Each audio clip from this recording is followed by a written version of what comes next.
Bem-vindos, amigos de Aruanda, a mais um episódio aqui, então, do podcast A Voz de Aruanda, né, do projeto Aruanda, a morada da resistência da cultura afro-brasileira. Estamos hoje aqui, então, na Fevale, num espaço diferente hoje, com um cenário completamente diferente, na Semana da Consciência Negra, né, com uma convidada bastante especial, mas primeiro eu vou apresentar aqui as minhas auxiliares aqui de sempre, né, a Ana. Oi, gente, tudo bem? A Ana, nossa aluna do curso de nutrição, a Duda. Olá, pessoal.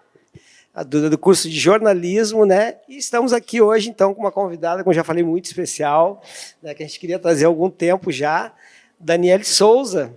Tudo bem, Dani? Tudo bem, obrigada pelo convite. Fico muito feliz de estar aqui nessa semana que é tão especial para a gente e nesse cenário, né, que é o fundo com a exposição dos 101 anos da Cruzeirinho. Estamos aqui hoje até num ambiente que nós não estamos acostumados, né? Digamos, fora da nossa zona de conforto, mas duvido que alguém esteja mais fora da zona de conforto do que nossa convidada, né? Que está do lado oposto. Exatamente. Né? Muito legal que antes de começar a gente estava conversando um pouquinho entre nós, né? E aí o prof perguntou, qual foi o momento que tu foi a entrevistada, né? E aí a Dani disse... Acho que nunca. Sozinha. Enfim, exatamente. Então, acho que é uma grande responsabilidade, mas acho que nesse ambiente que a gente está hoje aqui, muitos vão conseguir nos auxiliar para fazer perguntas aí para a Dani, né? Para contextualizar, a Dani, ela é mulher, preta e ela é jornalista, por isso que ela nunca foi entrevistada. Exatamente. Dani, vamos lá. Chegou o momento. Aqui esse podcast ele foi criado assim com o intuito da gente dar voz a pessoas que de alguma forma conseguiram, né, se sobressair em suas áreas, pessoas negras, né, que a gente sabe o quanto é complicado. Aqui temos os 4 exemplos, né, juntos aqui e por isso tu está aqui hoje, né, porque tu é uma pessoa que serve como exemplo e inspiração, né, para outras pessoas. Aqui no podcast A Voz de Aruanda, uma das coisas que a gente sempre pede para o convidado é que ele inicie falando da história dele, assim, da história desde a infância, assim. Mas vamos tentar não sair da infância até hoje. Vamos pegar da infância ali até o ensino médio. Conta um pouquinho de onde é que tu vem, como é que é a tua família, a composição dela e tal, como é que foi a tua infância, assim. Bom, eu sou natural de Porto Alegre, fui criado na Zona Norte. Né? Eu sempre brinco que devem existir várias, mas existem 2 Porto Alegres muito diferentes, a Zona Sul e a Zona Norte. Né? São vivências completamente diferentes. A minha família, então, era toda oriunda da Zona Norte. Eu me criei no Jardim Leopoldina, hoje conhecido como Rubem Berta, né? Que é o 2º maior bairro de Porto Alegre. E os meus avós, tanto por parte de pai como por parte de mãe, eram do Sarandi. Então, a gente circulava pelaquela região ali. A minha família numerosa, né, a família assim, incluindo primos, tios, e a gente estava sempre junto. Assim, e aí eu, né, desde muito cedo, eu tenho essa vivência e até hoje com os meus primos, né? Coisa que eu sinto que o meu filho não vai ter, porque hoje é, né, filho único, as famílias menores. Sim. Mas também as pessoas morando em cidades diferentes. Mas a gente tinha essa convivência familiar muito unida e também uma família miscigenada, né? E a gente cresceu e sabe que eu escutei a entrevista de vocês com o Márcio Chagas, eu me identifiquei bastante com a história dele, né? Principalmente a questão de ver no funcionalismo público uma via de acesso para pessoas negras. A minha família, grande parte, né, é de funcionários públicos, inclusive os meus avós também, né, como ele citou no caso do pai dele, eram trabalhadores do DAER. E a gente, né, tinha essa vivência. A questão da segurança, né? A questão da segurança, a questão de tu não ter quem te indicar para postos de trabalho. Né? Então, eu sempre brinco que quando eu fiz 18 anos, a minha mãe me deu uma apostila de presente. Ó, vai fazer um porque era uma maneira, e continua sendo uma maneira de ascender, né, socialmente, e de tu garantir aquele espaço e que, embora as pessoas, né, vez ou outra torçam o nariz para ti, acham que tu não tem competência para estar naquele lugar, tu tá ali por mérito e não, né, não defendendo a meritocracia, mas tu tá ali porque tu conseguiu chegar naquele espaço pelos teus meios, né? Uns mais difíceis, outros mais fáceis. Mas então, né, sou oriunda dessa família de... Quantos irmãos? Eu tenho um irmão, né, do meu núcleo, né, pai e mãe. Tenho outros irmãos por parte de pai, porque depois meus pais se separaram. E no início da minha vida, o meu pai, até a gente tinha uma situação financeira um pouco melhor. Meu pai era trabalhador da Varig. E a gente teve algumas oportunidades assim de viajar e tal.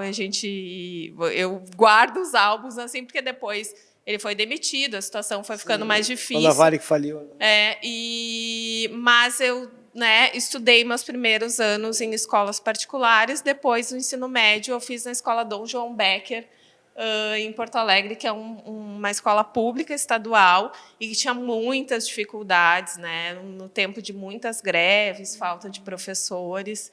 Isso foi até o ensino médio. E nesse lugar que eu me criei, também fiz muitas amizades, nas quais tem um grupo de amigas de infância que a gente se fala quase que diariamente, tem um vínculo muito forte e se reúne. Pessoal lá de Porto Alegre. De Porto Alegre. E a tua vinda para cá, Dani? Como é que foi, assim? Então, tu casou, veio para cá? Não, como é que foi a tua... eu desde muito cedo eu queria fazer jornalismo, né? Eu sempre gostei de escrever. Eu era até considerada um pouco tímida quando eu era mais nova, mas a gente... Mas nós achávamos também que tu era tímida, sério. É verdade, é verdade. Nós tínhamos essa visão, assim, mas agora falando aqui... Né? Não, mas aí a gente sempre se questiona, né? O quanto pessoas e meninas e crianças negras eram realmente tímidas ou, por vezes, silenciadas ou sofriam algumas questões raciais que acabavam, né, fazendo com que a gente não quisesse se mostrar tanto. Mas eu sempre quis fazer jornalismo desde os 12, 13 anos. E, claro, a única opção, né, de fazer faculdade mesmo, sendo de uma família estruturada, né, depois a minha mãe se separou e tal, mas eu não teríamos condições de fazer eu não teria condições de fazer numa faculdade privada, né? Então, eu prestei vestibular para a URGS, umas 2 vezes. Na verdade, na primeira vez, e ainda, né, no início, lá, final dos anos 90, início dos anos 2000, ainda não tínhamos políticas afirmativas nas universidades. Então, eu passei, e aí eu tinha colocado a minha segunda opção de curso, que na URGS tinha, que era biblioteconomia, porque era na mesma faculdade que a Faculdade de Comunicação, na Fabico. Eu passei nessa segunda opção de curso, né, para tentar me aproximar do ambiente ali onde tinha a faculdade de jornalismo e poderia fazer algumas cadeiras de comunicação. E aí cheguei a fazer 4 semestres, mas continuava com aquele sonho de fazer jornalismo. Mas esse sonho de jornalismo sempre foi. Sempre foi. Foi sempre o que eu quis Não tinha fazer. Outra opção, assim. Não tinha outra opção. Aí, quando eu estava fazendo a faculdade de biblioteconomia, eu estava no 4º semestre, surgiu uma oportunidade de fazer estágio. Eu fui fazer na faculdade de arquitetura da URGS. E foi a única vez assim que eu balancei um pouquinho, porque o ambiente ali da arquitetura era muito legal. E tinha muitas obras bacanas e tal, e eu ficava, né, enquanto estava lá na biblioteca, folheando aqueles livros imensos e tal. Mas eu disse, não, mas é uma faculdade muito trabalhosa e tem muito exatas, não é para mim. Aí depois eu consegui convencer a minha mãe que... Eu conheci uma pessoa que trabalhava na PUC, que me falou sobre a possibilidade de financiamento estudantil. E aí eu convenci a minha mãe de que eu faria o vestibular e só ficaria se eu conseguisse financiamento. E daí foi assim que eu fui para o jornalismo, né? Que legal. Mas foi bem difícil ao longo do curso, eu tive que trancar algumas vezes, eu não pude fazer estágio porque eu trabalhava em outro lugar, né? Mas enfim. E aí vim para Novo Hamburgo em 2007, quando eu passei no concurso para a Câmara de Vereadores aqui em Novo Hamburgo, e desde então eu atuo na assessoria, sou assessora de imprensa, né? Hoje assessoria de comunicação da Câmara Municipal aqui de Novo Hamburgo. Que bacana. Legal. O motivo, né, da Duda também estar aqui com a gente, né? A Ana está sempre comigo, né? Mas a gente vai trocando os participantes, né? Mas a Duda está aqui com a gente. O motivo é que a Duda trabalha, né, contigo, né, Daniela? E fala um pouquinho aí, Duda. Deixa de ser tímida, né? Porque que a chefe está aqui, tu, né? Vamos lá, vamos relaxar. Dani, tu sempre, nas tuas falas, dá pra ver que tu sempre teve essa consciência racial, né? De quem tu era e o nosso lugar é muito difícil que a gente encontra na sociedade. E atualmente tu tá no coletivo AIA, mas quando que tu entrou nesse movimento, assim, antirracista, nas lutas e pautas sociais? Então, na verdade, eu demorei bastante tempo para entrar. Eu sempre participei de lutas diversas, né, na área da cultura e outras questões, mas como eu vinha desse ambiente, né, de criança, de ter estudado em escola particular, depois ter estudado numa universidade privada, e mesmo na pública, né, a gente sabe como é que é o acesso, de ter contato com poucas pessoas negras, assim, nos ambientes, né? De eu ser a única ou ter poucas pessoas no trabalho, então nem se fala, né? Quando eu vim para Novo Hamburgo. Então, a gente acaba ali, né, na lida do dia a dia, mas começa a sentir falta. Né, sentir falta de perceber que as pessoas não entendem as tuas dores, não entendem, às vezes, coisas que tu fala, que para nós são muito óbvias, né? E as nossas lutas, as coisas que a gente reivindica. Quando tu fala... A gente percebe que, por exemplo, aqui em Novo Hamburgo, né, eu até estava conversando com um amigo esses dias, como tem um percentual muito menor, né, da população negra, existem redutos. Né, as pessoas, muitas áreas que a gente circula, mesmo na cultura, mesmo em espaços progressistas, né, e de outras lutas, mesmo na luta feminista, existem poucas pessoas negras. Então, eu demorei para me aquilombar, assim, mas eu acho que isso é um caminho sem volta, né? Que tu começa a discutir com iguais, buscar coisas coletivas, e isso é fundamental, né? Mas, Dani, essa questão do se aquilombar, né, de demorar para isso, né, eu acho que eu também passei por esse... enfim, por esse processo, né? E eu fico até feliz quando eu vejo meninas como a Ana e a Duda já na idade delas, né, com essa consciência, assim. Eu passei por esse período também de embranquecimento, como a gente costuma dizer, né? Até tu te tocar, não, peraí, tem que lutar por isso, né? Então isso demorou também para acontecer comigo, né? Não, e eu fico pensando também, né, Dani? Eu não sei, assim, que a gente tem esse pensamento que Porto Alegre sempre mais próximo, talvez, dos nossos, né, das pessoas negras, enfim, pensando, né, capital, pensando que é onde a nossa população está. Mas nem por isso, né, não existe esse embranquecimento, né? Principalmente pelo curso na qual tu cursou, né, jornalismo. Porque eu troco várias ideias aqui com a galera, fico pensando, a gente tem que ir mais para Porto Alegre, a gente tem que, né, a gente que é jovem, vamos para as festas, vamos encontrar, porque também é uma forma de a gente conseguir se sentir em casa, né? E aí, quando tu traz isso um pouco da tua caminhada, essa dificuldade, né, de estar mais velha, se entender como uma mulher negra, entender toda a caminhada, entender algumas coisas que te barraram para que hoje tu seja nossa referência, a referência da Duda. Eu fico até imaginando o quanto que para Duda também não é especial, né? Eu particularmente nunca tive uma supervisora que fosse negra, né? Que fosse da minha área negra, então o quanto essa troca é legal e que talvez para ti, ok, demorou esse reconhecimento, mas olha tudo que eu também estou conseguindo conquistar e daqui a pouco inspirar uma menina que está chegando agora, que vai ser minha colega de trabalho, enfim. Então acho que também tá por aí, né? Na época que eu me formei, né, já estou falando na época, né?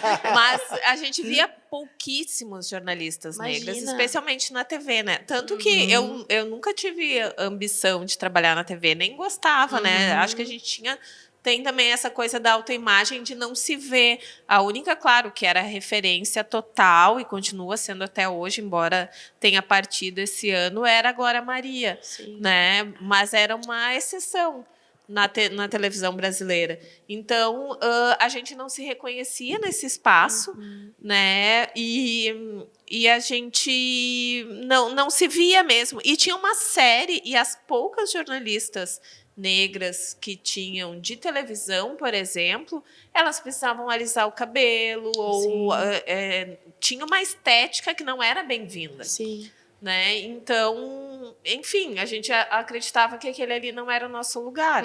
E agora a gente tem uma realidade bem diferente, né? Claro, ainda precisamos galgar muitos espaços.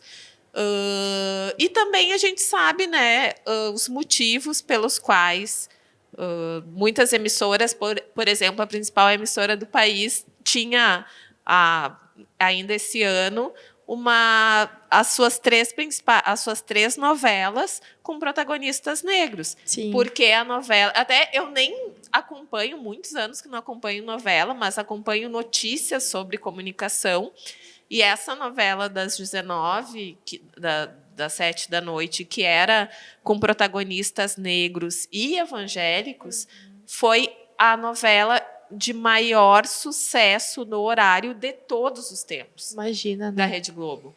Então, financeiramente, para eles está sendo bom também. Sim. Né? Sim, eles estão percebendo que existe um mercado que, na verdade, sempre existiu, né? A gente sempre foi cedendo em se ver e alcançar os espaços, mas que antes, por conta do racismo, né, a gente não chegava. E, Dani, como é legal também, né? Agora te escutando, estou lembrando que hoje eu sigo no meu Instagram várias comunicações, assim, tem Notícia Preta, o Mundo Negro, enfim, que é uma galera do jornalismo, comunicação, enfim, e que traz também essa perspectiva de nós estamos aqui, daqui a pouco não estamos nesses espaços igual emissoras de sucesso, mas a gente está num vínculo hoje de Instagram que as pessoas vão até nós, procuram lá, e a gente está lendo pessoas negras para pessoas negras, né? Isso é muito legal. Porque daqui a pouco, assim, comunicação, se me perguntar, inclusive ali na biblioteca tem, né, uma exposição de comunicadores negros, eu fico, meu Deus, gente, eu não conheço, não consumo, isso me deixa aflita, sabe? Porque o que eu estou consumindo, de quem eu estou lendo, né? Eu acho que atravessa muito o trabalho de vocês também, isso, né? Na verdade, assim, a gente não existe mais o paradigma da radiodifusão, né? Como era antigamente, que a gente tinha um emissor, a mensagem e o receptor, né? Tinha um emissor que difundia a informação para milhões de receptores. Né? Hoje a gente tem a comunicação é cada vez mais nichada. Né? E, claro, as redes sociais contribuíram muito para isso. Né? E a tecnologia também, porque antes era muito difícil, era tudo muito caro, equipamentos eram caros, né? E hoje a gente tem a possibilidade de, com o celular, fazer coisas incríveis na comunicação. Então, eu acho que essa democratização, né, do acesso, claro, nos faz ter a possibilidade de ampliar o nosso discurso, mas, ao mesmo tempo, também tem uma ampliação do discurso de ódio, uma ampliação do discurso racista, que hoje talvez né, fosse mais difícil de alcançar algumas pessoas, e muita gente, né, se esconde atrás das redes também. Pois é, agora na própria pandemia, né, as fake news, enfim, né, o quanto isso também, daqui a pouco, assim, eu acho que atravessa o trabalho de vocês também, né, isso tudo, porque, assim, as pessoas simplesmente se passam, daqui a pouco querem comunicar algo para a sociedade que não tem um embasamento, daqui a pouco não são pessoas formadas para escrever, para relatar, para dizer o que está acontecendo, enfim, não sei se isso daqui a pouco atravessa ou nem tanto. Teve um tempo, porque a gente ainda tem uma questão que é a não obrigatoriedade do diploma, né, para ser jornalista. Teve um tempo que isso me incomodava, mas eu acho que hoje existem comunicadores natos. Fato. Existe uma comunicação popular muito potente nas periferias, coletivos. Então, eu acho que a questão não é só a formação. Porque, assim, fake news é feita industrialmente, Sim. por gente que sabe o que está fazendo. Sim. Né? Então, com determinados propósitos. Então, claro, a gente tem problemas, por exemplo, racismo algorítmico, né, que as plataformas entregam alguns tipos de conteúdos mais do que outros. Né? A gente tem uma série de questões, tipo, no YouTube, por exemplo, eu já bloqueei diversos canais que eu não quero assistir e continuo recebendo outras propagandas, mas continuo recebendo. E para aquelas pessoas que são desavisadas, né, aquilo as alcança de alguma maneira. Com certeza. Dani, olha só, falar um pouquinho eu conheci a Dani em 2021, né? Quando eu entrei no Aruanda, logo que eu entrei no Aruanda, eu conheci a Dani através de uma live, né? Na época da pandemia ainda. A gente fez uma live junto com o Jailson, né? E a professora Margarete, na época, né? A nossa líder do projeto. E foi muito legal ali a participação. Depois disso, acabei retornando lá, agora de forma presencial, né? Junto com o Davis, o novo presidente da Cruzeiro, né?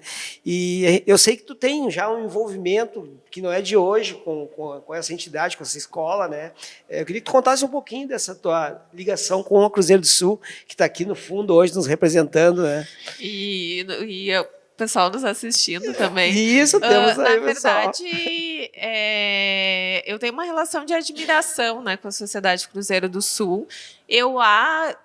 A primeira vez que eu fui na Cruzeirinho foi por conta do sarau da Cruzeiro, um sarau feito pelo Manifesto Poesia, que eu acho que começou... Eu acho que foi em meados de 2016, quando eu comecei a frequentar a Cruzeiro, e esse grupo de amigos que participavam do Manifesto Poesia, eu já tinha vontade há bastante tempo de ir, eu não morava aqui em Novo Hamburgo ainda, acabei um dia me organizando para ir e, né, fiquei encantada com o evento, com o espaço, com o acolhimento.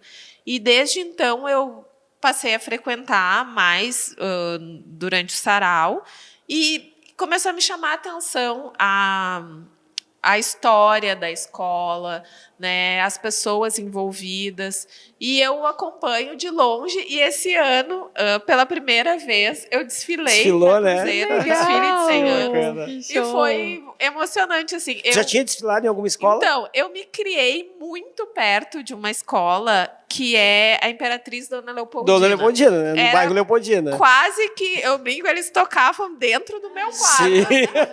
Porque era muito perto. O meu padrinho, né, que falecido há muito tempo, foi um dos fundadores da Imperatriz Dona Leopoldina. Mas a gente tinha uma relação de amor e ódio, assim, né? De gostar de acompanhar, mas de não conseguir dormir. De não conseguir dormir. Eu me lembro que quando eu fui fazer vestibular, eu disse, não, eu tenho que arranjar um lugar pra Imagina ir, estudar. Tá. Eu não tenho como, né? Amanhã eu vou ter prova e eles vão ficar ensaiando até de madrugada. E aí eu acompanhava a Imperatriz Dona Leopoldina. A minha avó, né, ela, por um tempo, ela morou na Cidade Baixa e a gente ia, quando era criança, assistir ao desfile em Porto Alegre, quando era na Avenida Perimetral. A gente ia de banquinho embaixo do braço para assistir o desfile do Carnaval de Porto Alegre. E aí eu sempre tive essa relação, assim, gostava, acompanhava as escolas do Rio, mas nunca tinha relação muito próxima com alguma escola. Esse ano eu desfilei, uma amiga, a Vava, me convidou para desfilar e foi bem emocionante, assim. Eu já estou me programando para desfilar novamente. Que legal, que show, O ano que vem. que show. Quer perguntar alguma coisa? Não, pode falar. Não, Duda? Tu tá na Casa da Praça, né, ainda nesse meio cultural, tá na Casa da Praça como conselheira. Como que é a tua relação com a cultura e com a arte e o que tu faz lá no dia a dia? Então, eu brinco, né, que a Casa da Praça me salvou de Novo Hamburgo. O que é a Casa da A Praça? Casa da Praça é uma ocupação cultural que teve uma atividade muito potente entre os anos 2016 até o início da pandemia. Era uma ocupação feita por artistas, especialmente artistas de rua, do circo, teatro. E eu estava assim no momento, né? Ingressei na Câmara em 2007. Lá por 2015, 2016, eu estava assim, nossa, não tem nada para fazer nessa cidade. Eu não consigo me conectar. A situação no trabalho também não estava muito boa.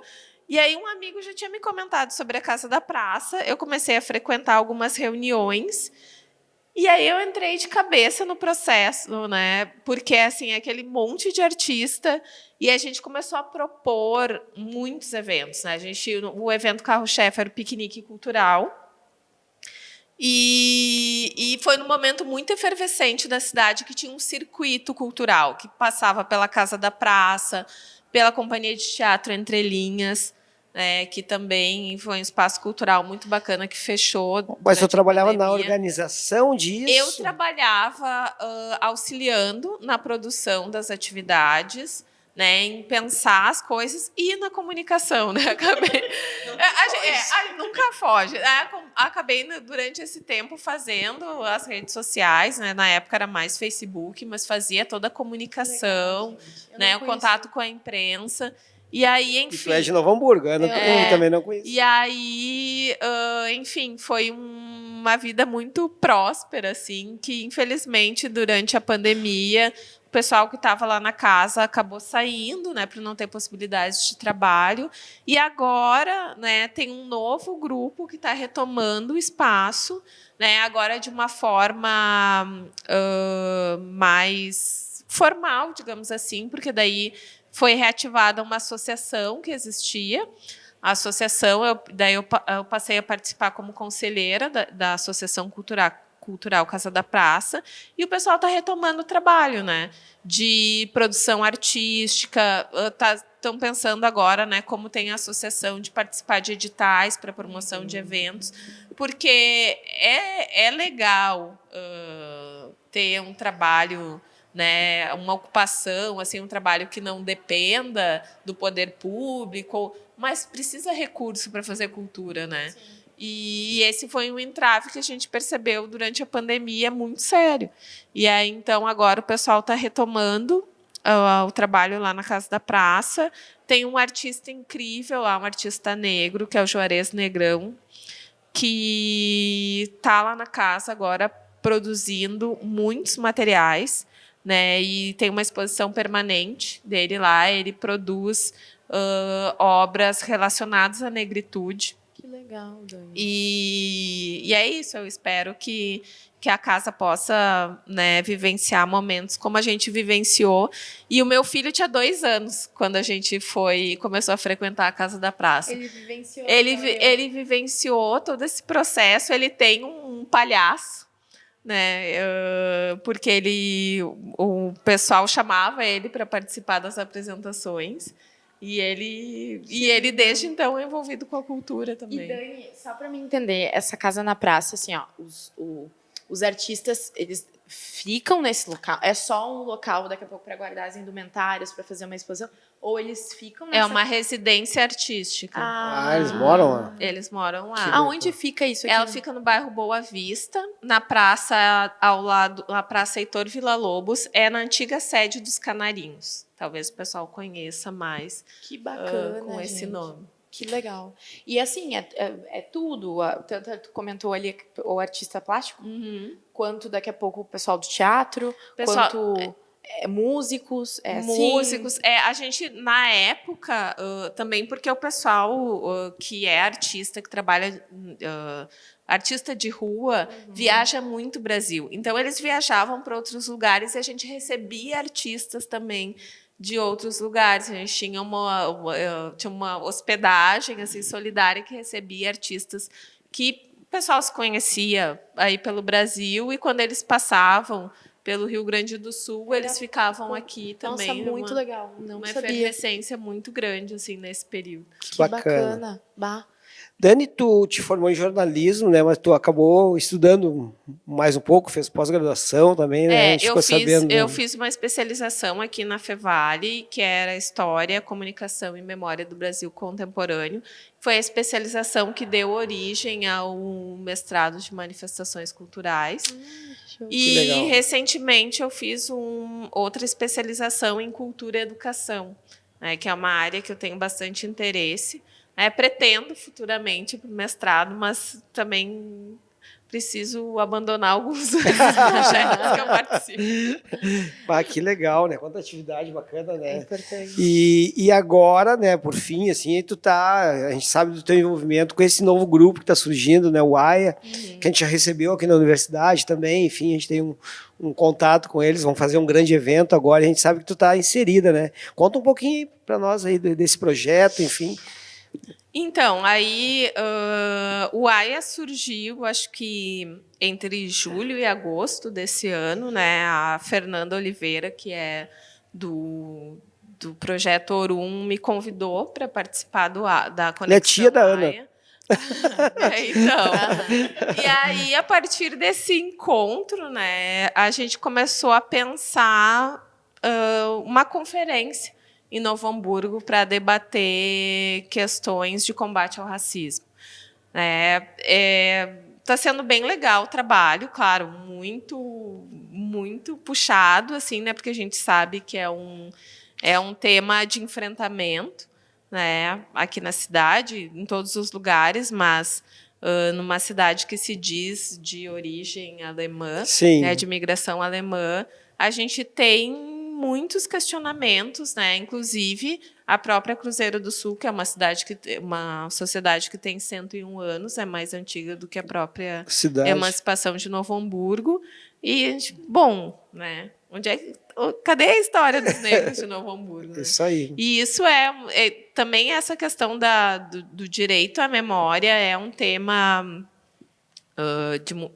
de interesse, né? Eu tenho um programa na TV que agora fiz algumas temporadas chamado Memória, que a ideia é justamente buscar essas histórias, né, dessas pessoas que às vezes a maioria não conhece, né? Então o trabalho do AIA está começando, né? A gente está organizando a conferência, que eu acho que vai ser muito bacana, assim, a gente está recebendo um retorno bem legal. E precisa seguir, né, debatendo, seguir buscando ações de promoção. E nesse primeiro encontro a gente vai debater especificamente as áreas da cultura e da educação. Eu tenho uma pergunta também. Faça. Eu tenho muita curiosidade, Dani. Eu acho que eu não vi nenhum.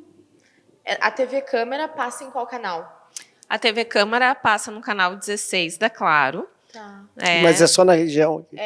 Só na região. Aqui Novo Hamburgo, Estância Velha, acho que São Leopoldo pega, né? Porque a gente compartilha o sinal. Isso que eu ia perguntar, assim, compartilha o sinal para só aqui para o estado? Tem alguma filial? Todos os municípios daqui a pouco tem também a TV Câmara de Novo Hamburgo é a TV mais antiga do estado. A gente tem vai completar 27 anos, ela é de 1996. Quando surgiu a lei da TV a cabo, em 95, essa lei previa canais legislativos. Então, a Assembleia aqui no estado é detentora do canal, né, que era o canal 16, na época da NET, e esse canal era compartilhado com câmaras municipais que quisessem ter suas próprias TVs.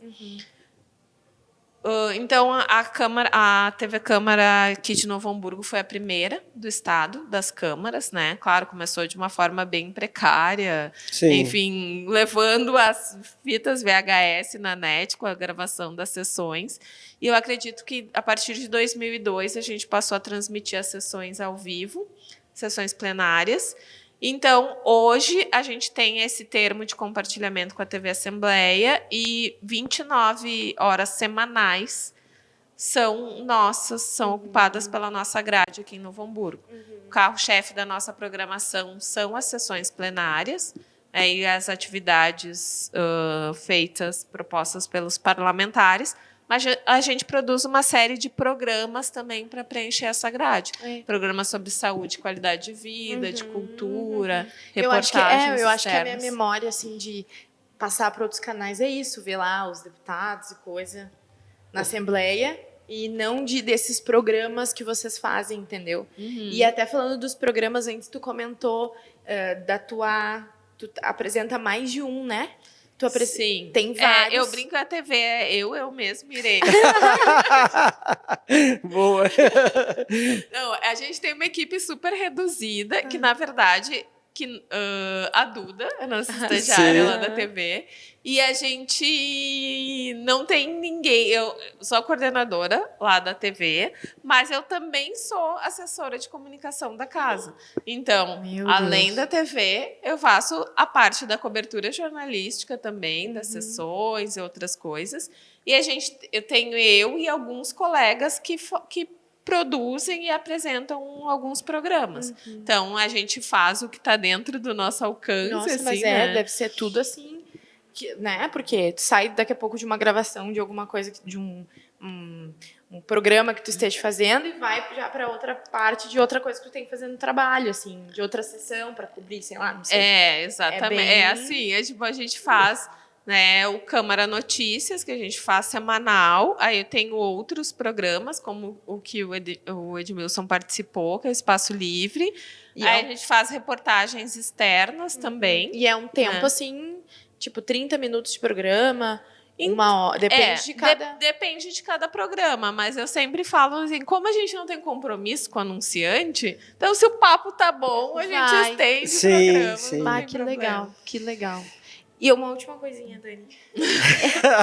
Os seus programas acontecem em quais horários? Até pra galera conseguir também assistir. Então, essa é uma das nossas principais dificuldades. A gente não tem uma grade fixa de programação, até porque a sessão ela não tem um horário. Ela tem horário fixo de início. Ela Mas não a tem hora que horário de terminar. término. Sim. Né? Então, como eu estava falando para o professor, uma sessão pode ter 1 hora de duração, como pode ter 4, 5 horas, dependendo da pauta, né, da sessão. Então, a gente coloca os programas, a gente, claro, tem dias específicos de alguns, mas a gente preenche a grade conforme o espaço que Na semana, sobra. tu já sabe como é que vai ser a correria, assim. Não, Ou antes, não. não. A sessão a gente sabe na hora. Meu né? Deus. Porque ela tem horário para começar e não tem Sim. horário para terminar. Meu Deus. Dani, aqui o tempo passa muito rápido aqui, assim, né? E quando passa rápido é porque foi muito bom, né? muito E bom, a gente vai querer que O pessoal fala bastante. que tu volte novamente, assim, mas a gente tem um tempo aí que a gente controla para não ficar muito longo, né? O podcast, enfim, né? E a gente queria te agradecer, assim, em primeiro lugar, pela tua disponibilidade. Eu fiquei bastante surpreso, assim, com todo o envolvimento, né, que a Dani tem com Novo Hamburgo hoje em várias frentes, né, e isso é muito bacana. A gente está junto nisso também aqui no Aruana, a gente tenta estar em todas as frentes, fazendo coisas e ajudando o pessoal de alguma forma, né.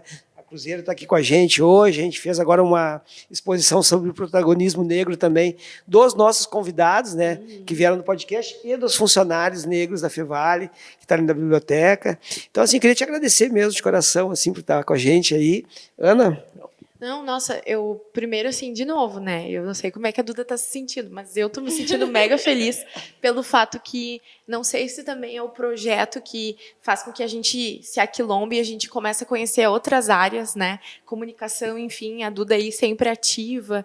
E aí também conhecer a supervisora da Duda, que provavelmente dá todo o know-how para ela e ela nos passa um pouco desse know-how, sabe? Isso é muito legal mesmo. E também conhecer uma outra área que tem uma referência de uma jornalista. Isso é muito importante para nós, né? A gente que está querendo fazer um movimento aqui dentro da universidade, é importante a gente saber, né, quem dizer, a gente tem a jornalista Dani, ela trabalha na TV Câmara, então isso é muito legal para nós, te trazer aqui e nesse espaço, nesse dia, nessa semana, nossa, muito legal mesmo. Então, te agradecer.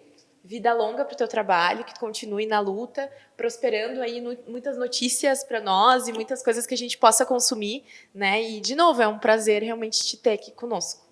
Duda? Vou deixar a Duda falar um pouquinho. Fala aí, Duda. Ai, Duda, vai lá, Foi amiga. assinado, já foi renovado. Pra mim, sim, é uma honra ter a Dani como minha chefa, né? A gente brinca, na verdade, que ela é minha filha. Nós nascemos no mesmo dia. Olha só, que legal, que legal. É a primeira mulher e negra, né, que me coordena no estágio. Então, assim, pra mim é muito honrado. Honrado? É uma honra. Honroso.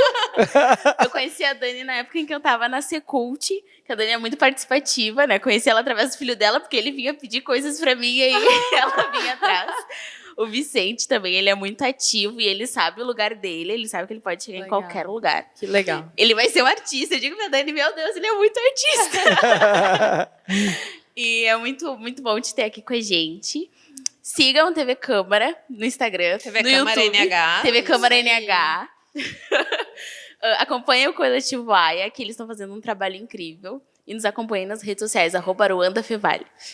Dani? Bom, eu queria agradecer, dizer que vocês podem contar com a gente também para o que precisarem e dizer que esse trabalho da comunicação... Bom, se eu for falar, eu vou ficar horas aqui falando da importância da comunicação pública, mas também de ter esse olhar, né? Porque eu comecei assim, né, gente...